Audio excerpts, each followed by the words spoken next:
Buenos días, les envío un cordial saludo y espero que todos ustedes se encuentren muy bien, al igual que toda su familia. Iniciamos a partir de hoy, 21 de abril, las clases virtuales para darle continuidad a la terminación del periodo. Vamos a hacer una retroalimentación a los temas que se trabajaron en el trabajo cooperativo, como son espacio y poder, lo que tiene que ver con las relaciones entre el espacio del poder, la geografía política y geopolítica y el proceso de la globalización. Y vamos a trabajar también lo que es el tema, el tema que tiene que ver con conflictos y geografía. Entonces, cualquier, cualquier inquietud, cualquier duda que tengan, pueden escribirla a través de saberes que yo estaré gustoso en aclararle las dudas que tengan.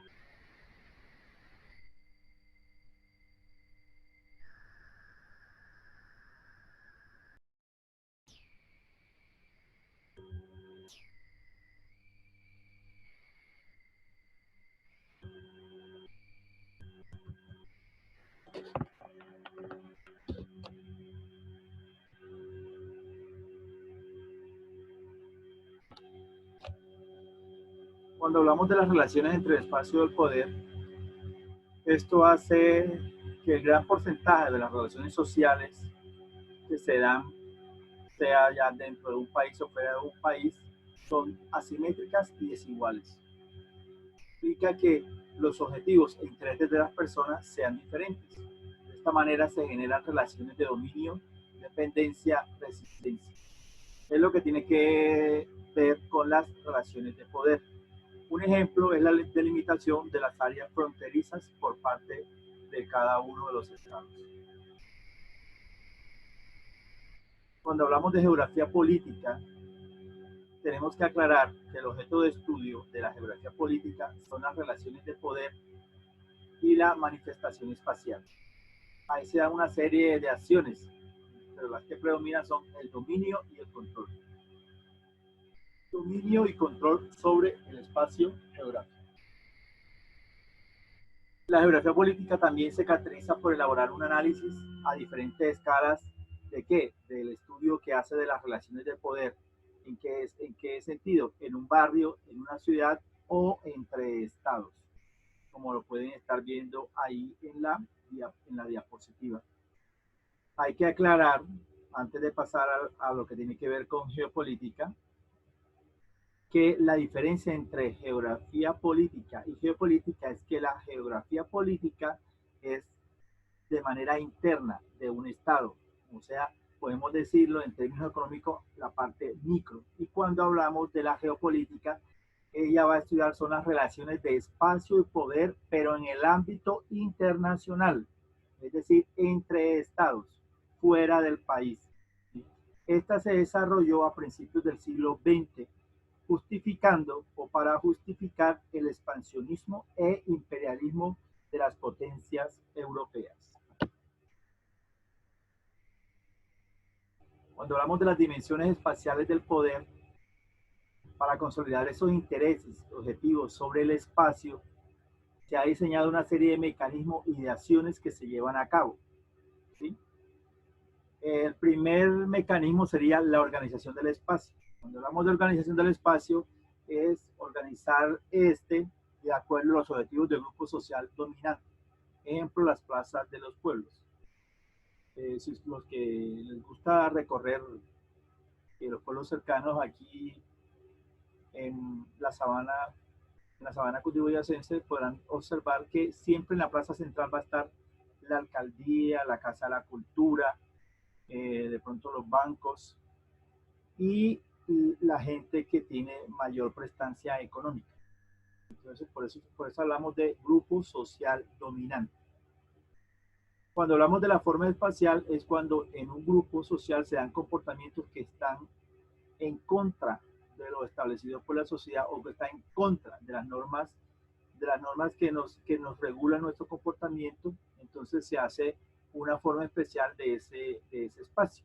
En ese ejemplo claro que tenemos son las cárceles, donde las personas que están en contra de este buen comportamiento van a pagar la condena de acuerdo al delito que hayan cometido. Y la última acción que se toma o mecanismo es la delimitación del espacio. Esta se presenta en forma de organizaciones e instituciones privadas o estatales. Un ejemplo de esto son las bases militares que se hay en las fronteras. Por lo general, en cada frontera que tiene el país hay un batallón que es el que se encarga de dar como ese sentimiento de pertenencia o de protección para las zonas circundantes. Y la otra involucra la localización estratégica de centros de decisión o gestión para el dominio y control del espacio. Ahí es cuando se abre la sucursal de la empresa como para generar o ganar más clientes. El otro tema a tratar es los espacios de representación del poder. ¿Sí? Son grupos sociales que están en el poder, los grupos sociales que están en el poder, perdón, siempre se apropian o controlan del espacio geográfico, asegurando las relaciones sociales que estén acordes siempre a sus intereses y objetivos. Para consolidar una supremacía, ellos arreglan y ordenan ese espacio para expresar y representar la figura del poder. Con esta envergadura es que surge el espacio de representación del poder. Sin embargo, se da la resistencia en los espacios de poder. Cuando hablamos de esa resistencia en los espacios del poder, estamos hablando de grupos sociales que se oponen o luchan contra los intereses y objetivos de otros. ¿Sí? Realizan acciones para demostrar el desacuerdo y eso lo manifiesta en el espacio público. Eso podemos decir las manifestaciones que se dan a nivel pacífico, ¿sí? Demostrando que no están de acuerdo con lo que está expresando el gobierno.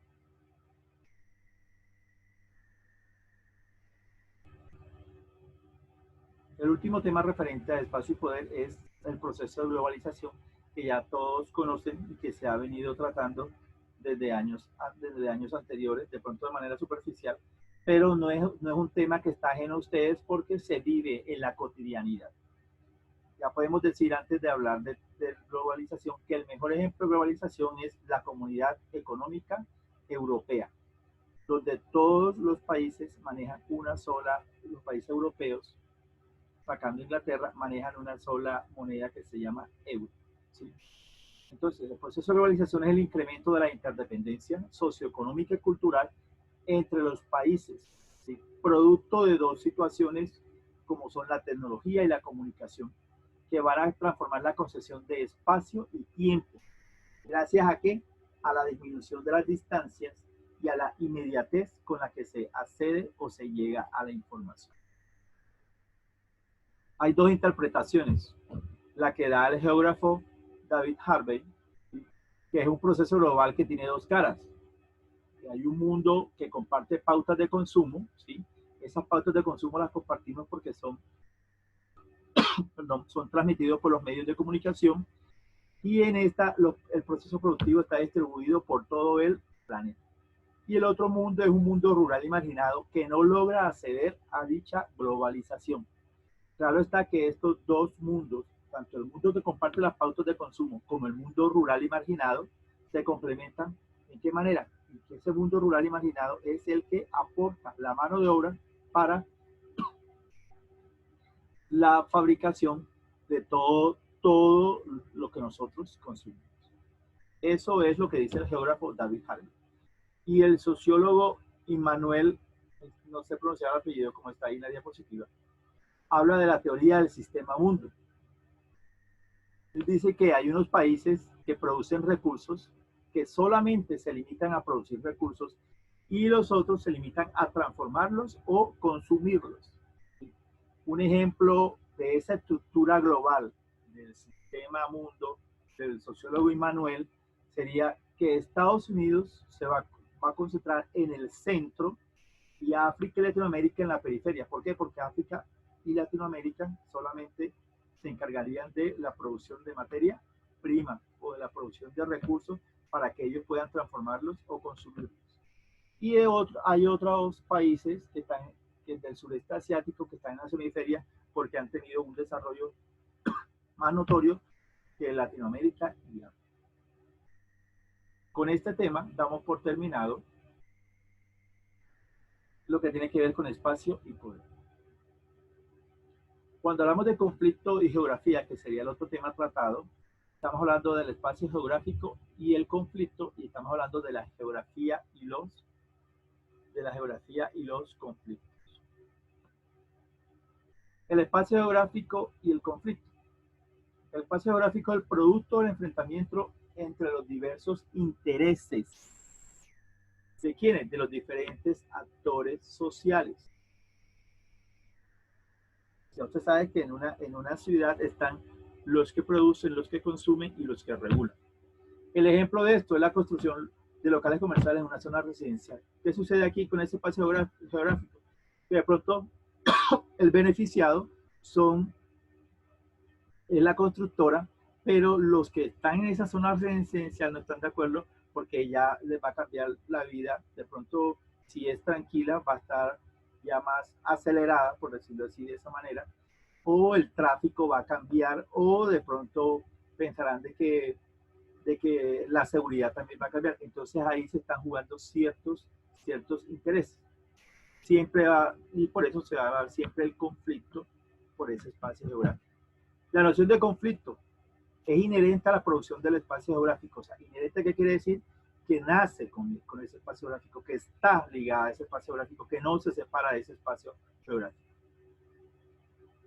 Los agentes productores del espacio, ¿qué hacen? ¿O qué les toca hacer? Negociar y se enfrentan a diario para obtener unos resultados favorables. Los conflictos más reconocidos serían la disputa territorial entre estados.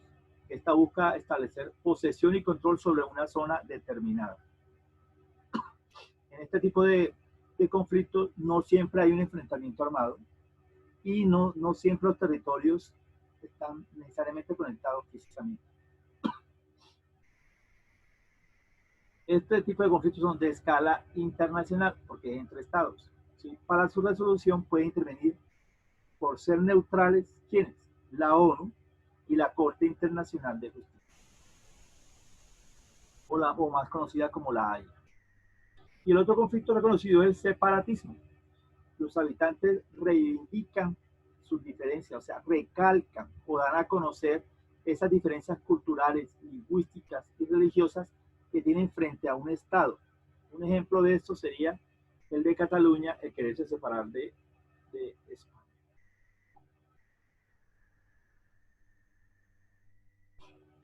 La geografía y los conflictos. Existen conflictos en la mayor parte de las acciones y de las relaciones sociales que producen el espacio geográfico. ¿Qué hace la geografía? Analizarlos y establecer tres relaciones para poder estudiarlos mejor. Se da la relación entre sociedad y espacio, la relación entre sociedad y naturaleza y la relación de los sujetos con los lugares. Vamos a hablar de cada uno de ellos. Cuando hablamos de la relación entre sociedad y espacio, como la sociedad es la que organiza ese espacio geográfico para expresar sus valores, ideas e intereses, acuérdense que eso se habla en el plan de ordenamiento territorial, que cuando se hace un plan de ordenamiento territorial tenemos que ver los intereses tanto de la comunidad y de la parte del gobierno, qué le conviene a cada uno. En esa organización del espacio geográfico se comprenden las decisiones de los grupos sociales, de todos los que intervienen, al construir o localizar determinada forma espacial en algún lugar y los efectos que van a producir en la sociedad. Tense cuenta que cuando se habló del plan de ordenamiento territorial, este se aprueba en el Consejo y la comunidad como tal tiene voz, lo que no tiene es voto. O sea, la voz es darle esa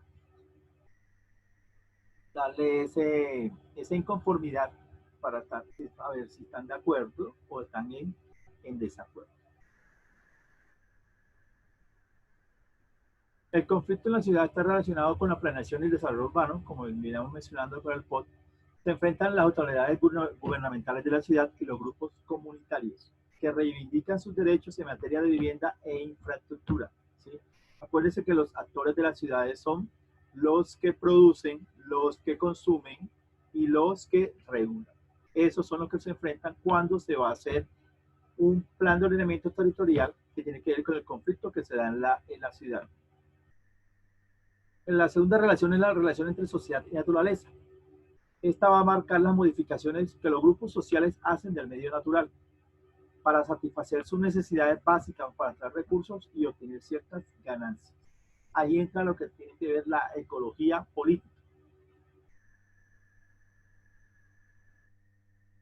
que es la consecuencia de la marginalidad de ciertos grupos sociales y del sistema económico. De ciertos grupos sociales y del sistema económico.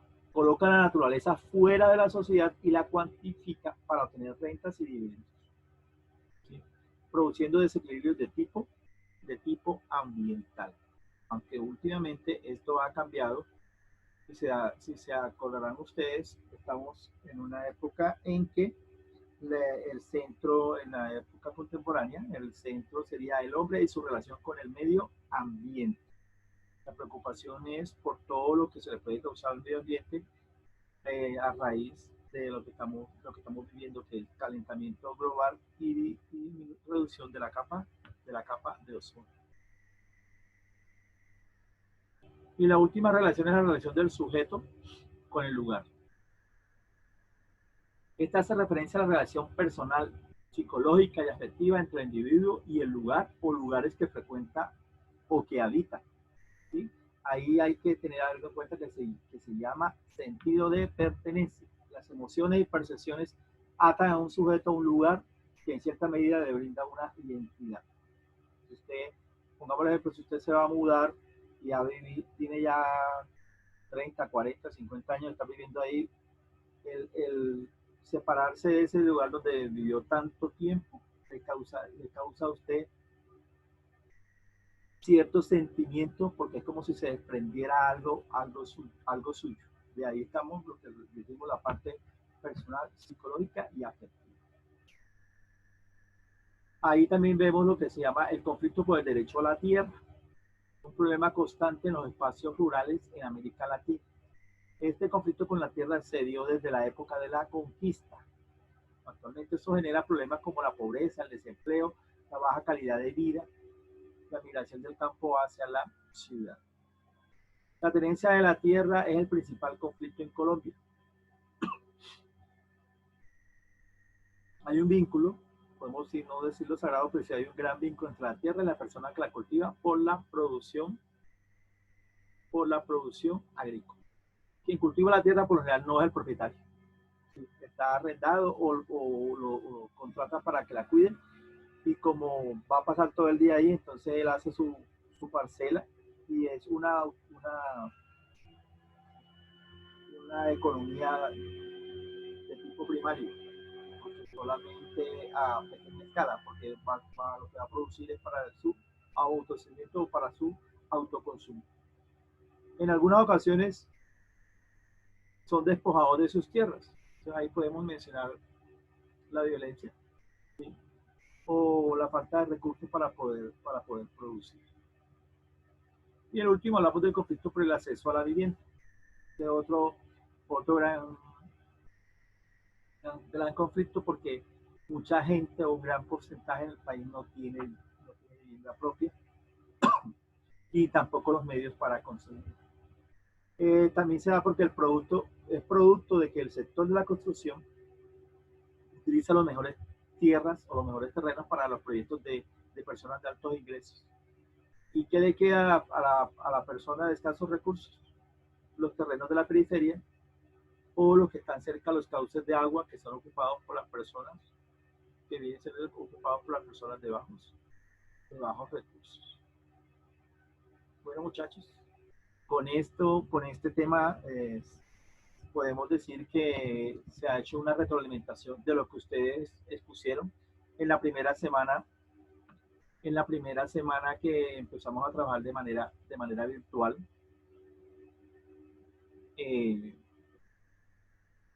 Hoy 21 Mañana 22 se abre la plataforma de Norma, que todos en el momento la tienen habilitada para que eh, para, practiquen y pongan a trabajar las competencias interpretativas, argumentativas, propositivas, pensamiento social, pensamiento sistémico y reflexivo, y así les sirve para estudiar, les sirve para estudiar para la evaluación que vamos a hacer, y se les avisará con tiempo cuando se va a realizar a través de la plataforma de Science. Que tenga un resto de día agradable.